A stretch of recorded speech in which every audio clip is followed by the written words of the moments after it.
Alabado sea Jesucristo, que sea Jesucristo por siempre alabado.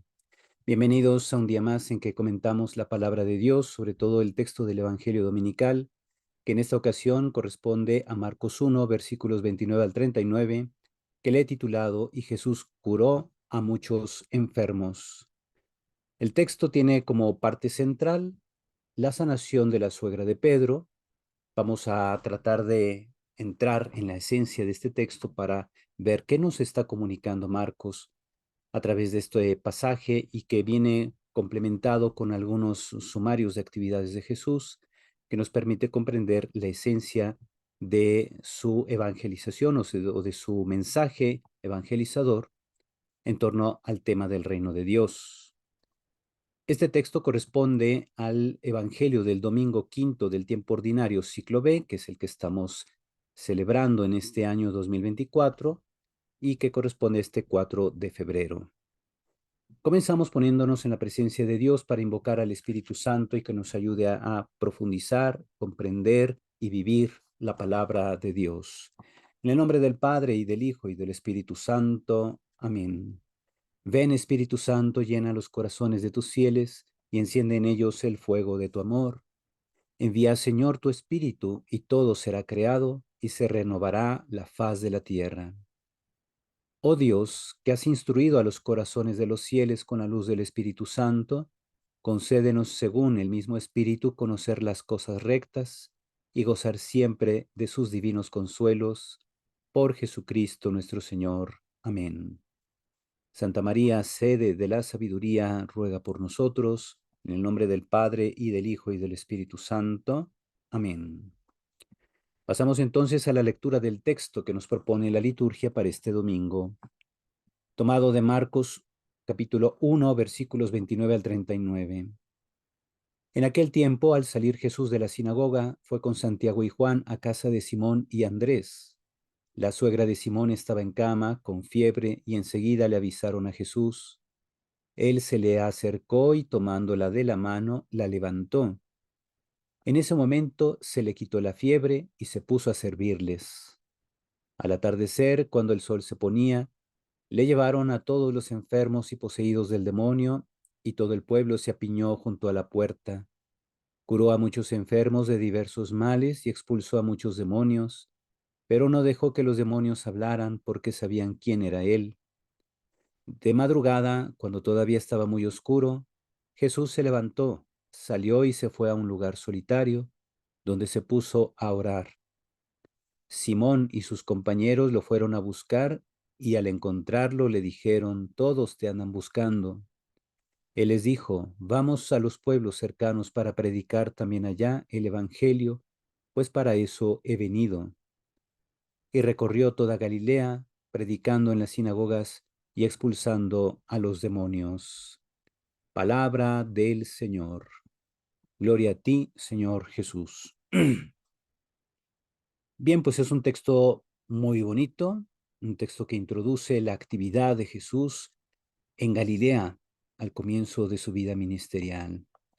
Vamos a proceder ahora a comentar este evangelio, pero antes recuerden que si les gusta este tipo de material, si les sirve para su crecimiento espiritual y pastoral, notifiquen a otras personas, invítelas a suscribirse a este canal y activar la campanita de notificaciones para que YouTube les envíe un mensaje cada vez que yo suba un nuevo comentario a la palabra de Dios, palabra que nos santifica.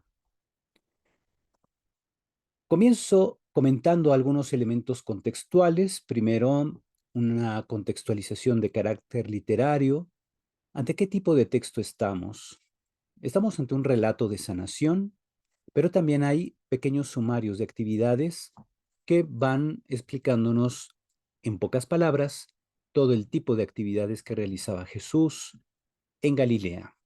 Por eso se llaman sumarios, porque con pocas palabras sintetizan una serie de actividades que Jesús realiza. También tenemos en el texto que oculto el sol, comienza un nuevo día, el primero de la semana. Se dice que precisamente al ocultarse el sol, fue mucha gente y se apiñó junto a la puerta de la casa de Simón y Andrés. Por tanto, en el pensamiento judío, una vez que se pone el sol, comienza un nuevo día. Se ha terminado el Shabbat, se ha terminado el sábado, comienza el nuevo día de la semana, el día domingo, que nos recuerda pues el primer día en que Dios comenzó la creación. Y así como Dios creó el cielo y la tierra en ese día, Jesús regenera al pueblo con el poder de su palabra. Esto se nota pues en la intención comunicativa del evangelista que pone ese detalle. Tras meterse el sol, pasó todo esto, ¿verdad? También vamos a comentar sobre el sistema sanitario, sobre todo en el tiempo de Jesús y el tiempo de los evangelistas en Israel. Había tres sectores del sistema sanitario local, o sea, dentro de la cultura hebrea, que les voy a explicar en las siguientes diapositivas. Aquí al menos menciono que estos tres sectores son el sector popular, el sector profesional y el sector étnico. En cuanto a las actividades de Jesús, vamos a ver que el sector popular y el sector étnico del sistema sanitario en Israel de aquel primer siglo, pues se conjuntan para mostrarnos cómo era interpretada la actividad de Jesús por la gente de su tiempo. En cuanto a cómo el texto presenta la acción de Jesús, este texto evangélico nos dice que tras anunciar la inminente llegada del reino y liberar a un hombre que estaba sometido por un espíritu impuro, ahora Jesús realiza diversos signos que concretizan el reino. Estos signos son sanaciones y exorcismos, pero siempre unidos a su palabra poderosa. Recordemos que las acciones y palabras de Jesús están intrínsecamente vinculadas y así hay que entenderlas como acciones y palabras que revelan el designio de Dios y su voluntad de santificarnos y salvarnos. Jesús viene a restaurar o regenerar al pueblo de Dios para que le rinda culto y forje condiciones sociales justas que faciliten a todos colaborar en su mutua santificación. Iremos profundizando también en estos puntos. Comienzo entonces hablando del llamado sistema sanitario que tenía tres sectores en ese Israel del siglo I. Los tres sectores son los siguientes. Tenemos primero el sector popular, conformado por las personas más allegadas al enfermo. Podrían ser familiares, vecinos, compañeros o superiores, como el caso del centurión que pide a Jesús que le sane a un criado. Quienes ayudaban al enfermo con remedios caseros según las explicaciones que formulaban sobre la enfermedad, basados en sus valores y creencias. El ejemplo lo tenemos precisamente en el pasaje de hoy, donde Jesús sana a la suegra de Pedro en virtud de que le hablan acerca de ella, o sea, conducen a Jesús a la casa de Simón Pedro, que está prácticamente enfrente de la sinagoga de Cafarnaúm, y ya estando ahí, le hablan de la señora que está muy enferma, tiene calentura, diríamos nosotros, tiene esta fiebre, y Jesús la sana. Había un segundo sector que subsiste incluso hasta el día de hoy, el sector profesional común en el judaísmo helénico, donde había doctores. El ejemplo lo tenemos también en el Evangelio de Marcos, capítulo 5, versículos 25 y 26, donde se nos habla de una mujer hemorroísa que había gastado toda su fortuna con médicos durante 12 años buscando curarse. Por tanto, esta mujer había acudido al segundo sector del sistema sanitario de aquel tiempo, que era el sector profesional de los médicos. El tercer sector, que va muy vinculado al primero, es el sector étnico, que sobrepasa el ámbito de la familia, parientes y paisanos, pues refleja una mentalidad grupal grande, incluso una mentalidad cultural. Podríamos hablar de toda la gente que vivía en el territorio de Israel. Tanto el sector 1 como el 3 dependían de sanadores populares que no usaban la medicina profesional, sino la medicina popular. Tenían una forma hermenéutica de entender la enfermedad y sus causas. ¿A qué me refiero con esa interpretación o más bien una forma hermenéutica de entender la enfermedad y sus causas. Me refiero a esto. En estas sociedades, que eran sociedades precientíficas, pues no se preguntaban tanto por las bacterias, virus o qué sé yo, ¿verdad? Porque ese es propio del segundo sector, el sector profesional, que ya en nuestra época ha evolucionado bastante. Pero la forma hermenéutica de entender una enfermedad es tratar de encontrar su significado. ¿Qué significa que esta persona esté enferma? La gente se preguntaba entonces por la causa de una enfermedad que claramente impedía que una persona participara del culto divino. Esto lo entendemos precisamente por el elemento de la comprensión levítica de la enfermedad que vamos a ver a continuación, por la cual pues la gente no podía participar del culto divino si tenía ciertas enfermedades o limitaciones corporales.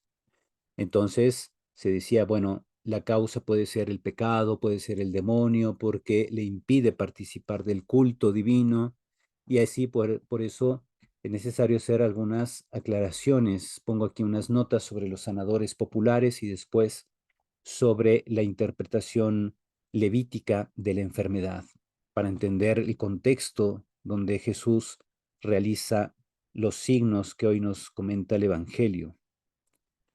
En tiempos de Jesús y de los evangelistas, o sea, a lo largo de todo el siglo I de la era cristiana, los sanadores populares compartían la visión del mundo, de la salud y de la enfermedad que tenían los enfermos y sus familiares.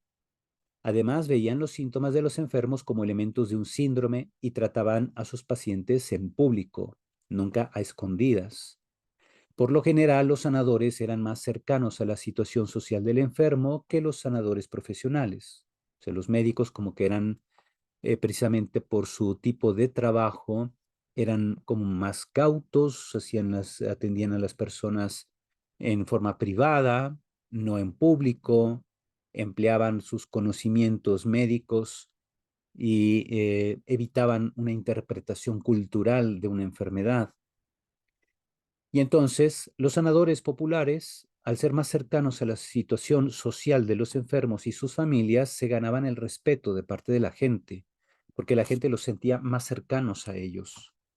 Los sanadores populares tenían un carisma socialmente reconocido y aceptado que se consideraba otorgado por los dioses. Así manifestaban su autoridad y su doctrina. Ajá. Otras notas. Las personas se fían de los sanadores populares. Como la enfermedad se veía como provocada por Dios o por demonios, creían que la sanación vendría solo por la fe y la oración, por el arrepentimiento o por exorcismos, o por intervención de sanadores populares o magos. Solo en algunas ocasiones se creía que los médicos podrían aportar salud al enfermo. Como decía, esto se daba más en aquellos judíos que tenían gran influencia helenista, o sea, influencia griega, donde había muchos médicos. Muchas veces la enfermedad se veía como una desviación social, como un estigma para el que la padecía. Y así entonces, dentro del sistema levítico de salud, vemos, por ejemplo, que la lepra y otras enfermedades crónicas exigían la exclusión del enfermo. Así, si leemos los capítulos 13 al 15 del libro de Levítico, nos vamos a dar cuenta de esto. Y entonces la gente venía excluida de la sociedad judía, pero no era esto una medida para evitar contagios, como lo pensaríamos hoy, sino porque se le consideraba impuros para participar de los ritos sagrados, debido a que al padecer de una especie de defecto, no podían entonces ofrecer sacrificios justos a Dios. Las personas con defectos físicos, cojos, ciegos, sordos, por ejemplo, tenían prohibido entrar al templo de Jerusalén y muy probablemente a muchas sinagogas. Ahora bien, haciendo a un lado todos estos sectores y sistemas, nos preguntamos cuál es la novedad de la acción de Jesús. Esto lo encontramos sobre todo por los matices del texto griego que pongo aquí en pantalla, que ahí se los iré leyendo. y traduciendo y haciendo algunas anotaciones. Pongo en rojo las expresiones que muestran, por ejemplo, la llamada urgencia con la que Marcos cuenta la vida de Jesús. Utiliza muchas conjunciones copulativas y esto y aquello y entonces aquello así, pero también utiliza este euthys. Euthys es una expresión, es un adverbio de tiempo para decir inmediatamente. Ajá. E inmediatamente, caiuthis, ectes sinagogues exelzontes, verbo de movimiento, saliendo de la sinagoga y de inmediato, saliendo de la sinagoga, elzon eistenoi kian Simonos kai Andreu, llegaron a la casa de Simón y Andrés, meta Jacobo kai Ioannu, con Jacobo y Juan. Jacobo es Santiago, ¿verdad? Así lo traducimos en español. G de Pencera, Simonos y la suegra de Simón, Catequeito Piresusa. Se encontraba en cama, literalmente por su condición de enferma, Piresusa, teniendo una fuerte fiebre, una gran fiebre, Piresusa. Caiucis, y de inmediato, nuevamente la expresión de urgencia, legusin auto periautes, le hablan a él acerca de ella. Caiproselzón, y habiéndose acercado, Egeiren auten la levantó, Cratesas tesgeiros, tomándola de la mano. Calla fequen auten jopiretos, y la dejó la fiebre. Pongo aquí, por tanto, el kai que da urgencia a la narración. Proselzón es acercándose a, verbo de movimiento, afequen, la dejó la fiebre, afequen también es un verbo de movimiento. Kai diaconei autois. Se dice, y ella entonces les servía, se puso a servirlos. Fíjense, ahí tenemos algunos detalles teológicos muy interesantes. Vemos que lo que hace Jesús es levantar a la mujer tomándola de la mano. Ajá. El verbo egeiro que está aquí, que es levantar, en el cristianismo primitivo se usaba también para mencionar la resurrección. Jesús se levantó de entre los muertos. Ajá. Y aquí Jesús levanta a la suegra de Pedro tomándola de la mano, es decir, mostrando poder sobre la enfermedad, no tanto sobre la mujer, sino sobre la enfermedad, y por eso afequen autenjo piretos. La fiebre se va, prácticamente la deja la fiebre en virtud de que Jesús tiene este poder.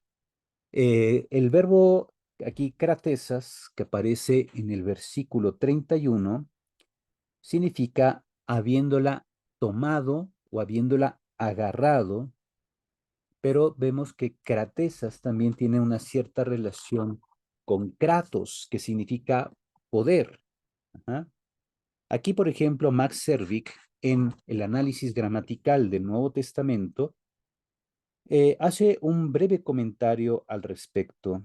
Cratesas es un auristo participio del verbo crateo, que suele usarse como crateotinos o tiná, que significa literalmente tener poder sobre algo. Ajá. Entonces, Jesús, tomando de la mano a la mujer, tiene el poder de levantarla. Por tanto, esta frase viene siendo una prefiguración del poder de resurrección que tiene Jesús sobre los hombres.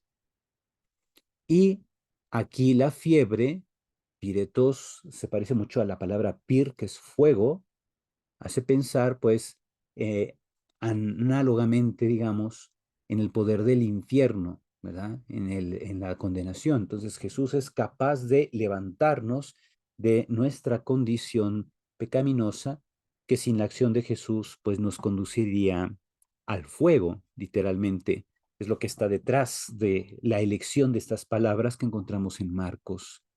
Ahora, ¿qué hace ella en cuanto viene digamos, casi redimida por Jesús, cuando viene levantada, casi resurgida precisamente por el poder de Jesús, lo que hace ella es ponerse a servirlos. El verbo diaconeo significa servir. Y entonces es un mensaje para nosotros también, que debemos procurar pedir a Dios la sincera conversión y en cuanto experimentemos que el Señor nos levanta, nos absuelve, nos redime, nos restaura nuestra condición de hijos de Dios a través de los sacramentos, sobre todo el sacramento de la confesión.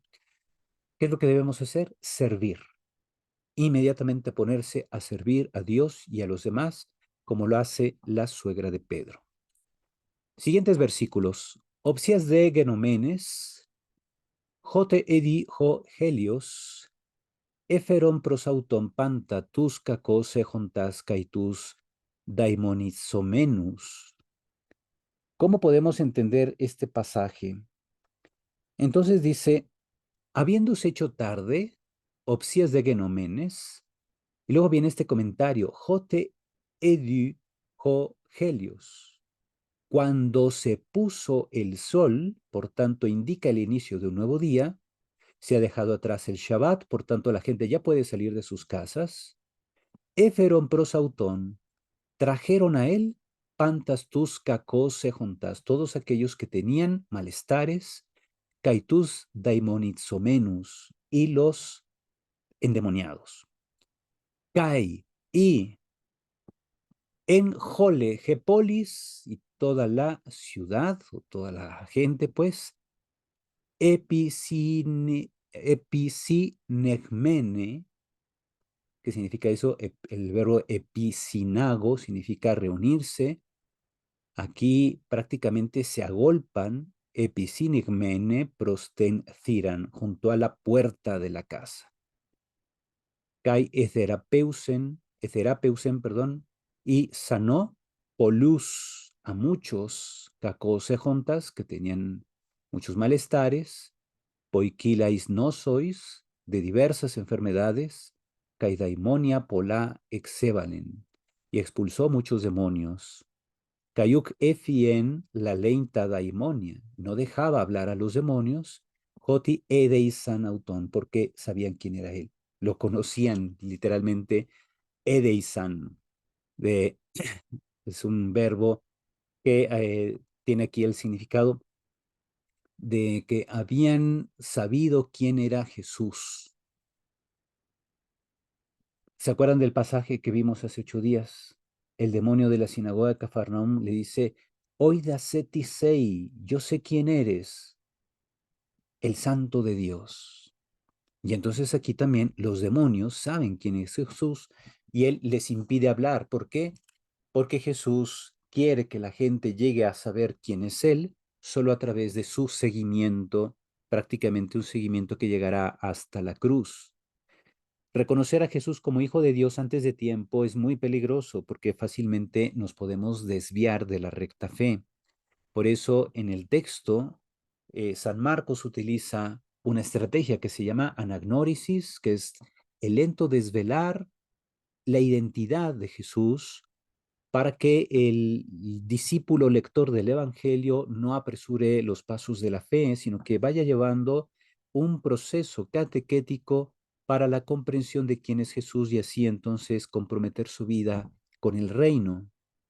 Y entonces aquí Jesús eh, impone un secreto mesiánico, como se dice ya en la literatura académica, para evitar que la gente llegue rápidamente a una impresión de quién es Jesús sin haber procurado el proceso de catequesis, de conocimiento lento que se debe tener de Jesús a lo largo de la vida. Siguientes versículos. Kai proí en Nihalian y de madrugada proí en Nihalian, muy oscuro todavía en la noche, Anastas exelcen, habiéndose levantado, salió, Cayapelcen eis eremon topon, y se fue a una región solitaria, una región desértica, porque eremos significa desierto, eremontopon, una región desértica, Caquei, y allí proseigeto. Ahí que hizo Jesús, se puso a orar. Proseigeto, o bien otros pueden traducir o pronunciar proseúgeto, pero bueno, con el paso del tiempo sabemos que el griego fue cambiando su pronunciación, sobre todo ya entrado el siglo segundo. Sabemos que la eta, que es esta como una N larga, comenzó a sonar I, y ese fenómeno se le llamó con el tiempo itacismo, que es la pronunciación de las etas como iota, como si fueran la letra I, y por eso muchos traducen o vocalizan más bien proseígeto o bien prosígeto. Es un detalle nada más fonético que conviene aquí comentar. Versículo 36. Kai katedioxen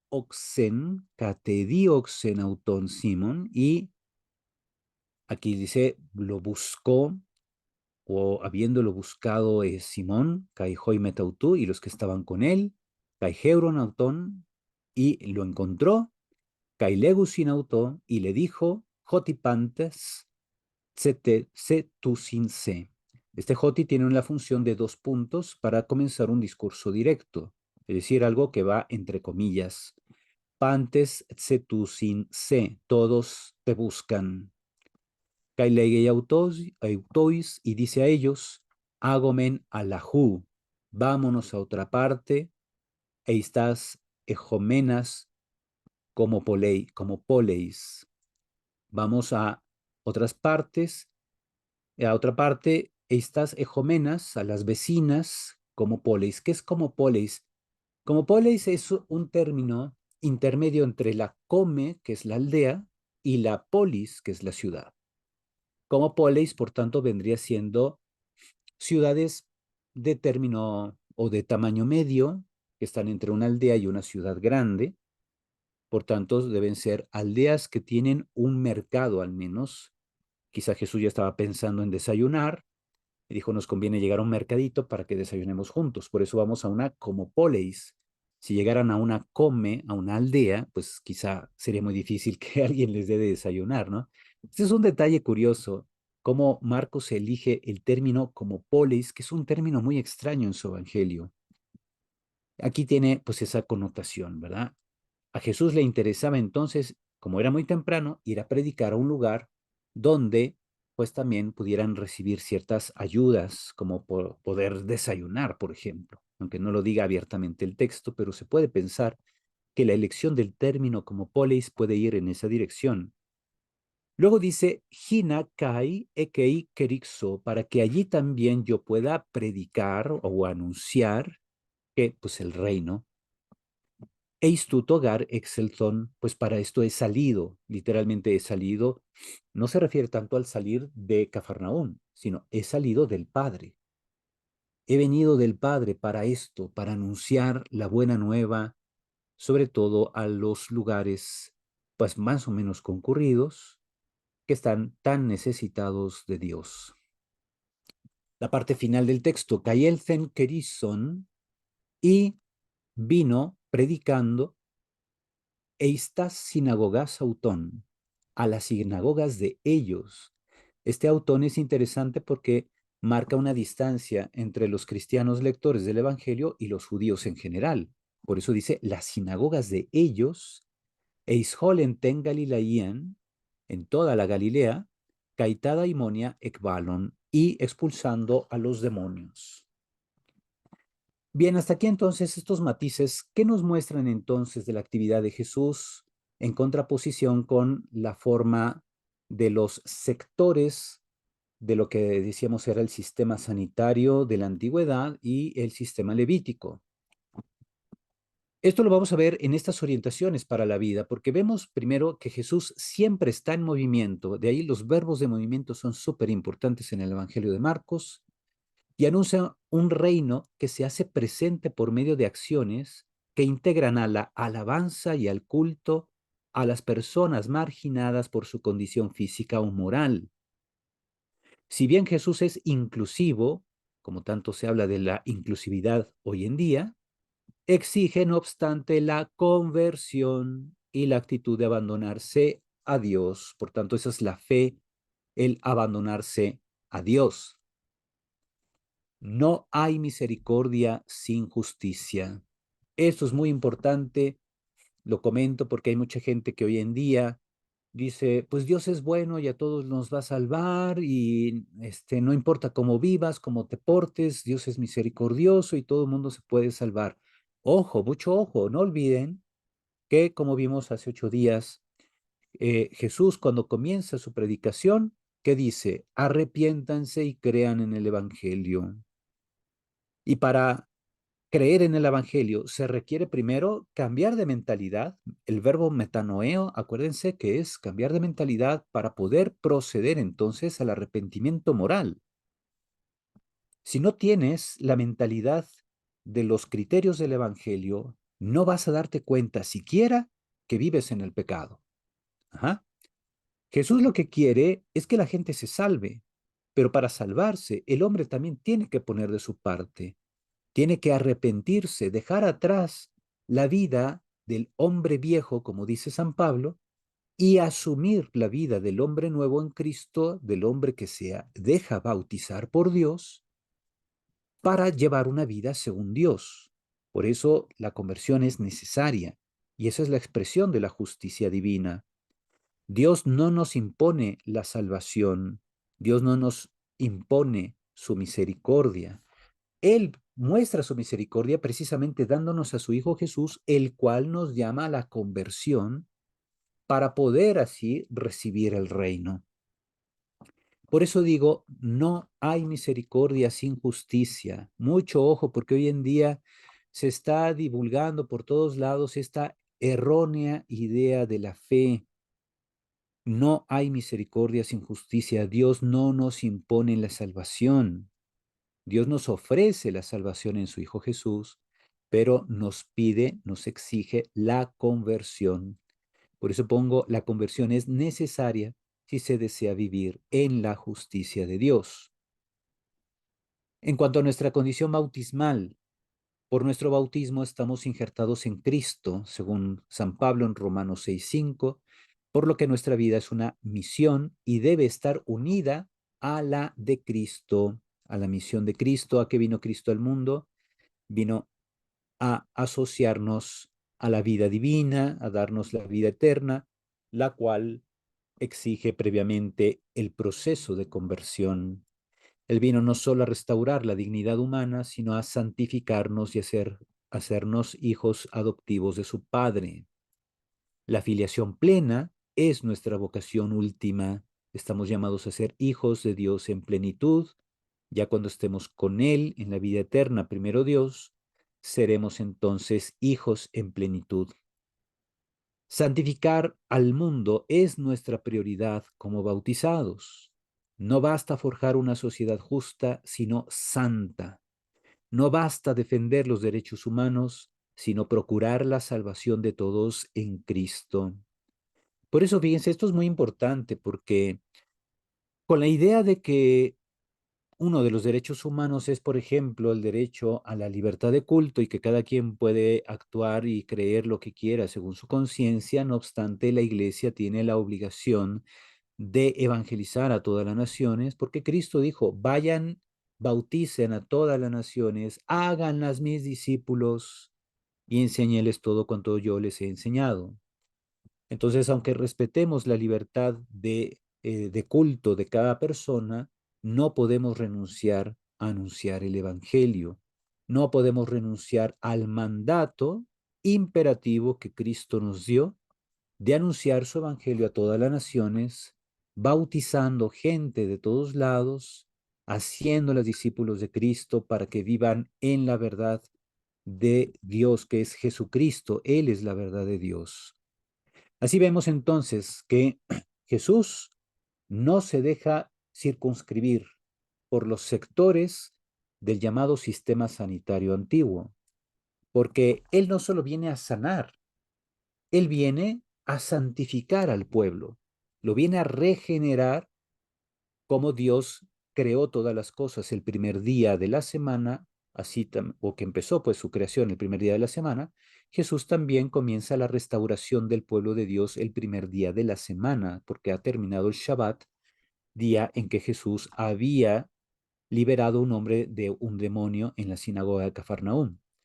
Caído el día, entonces comienza el nuevo día y Jesús comienza a hacer actos de restauración de su pueblo, regeneración, y eso también se extiende a nosotros como una obligación. Debemos nosotros procurar la santificación del pueblo de Dios.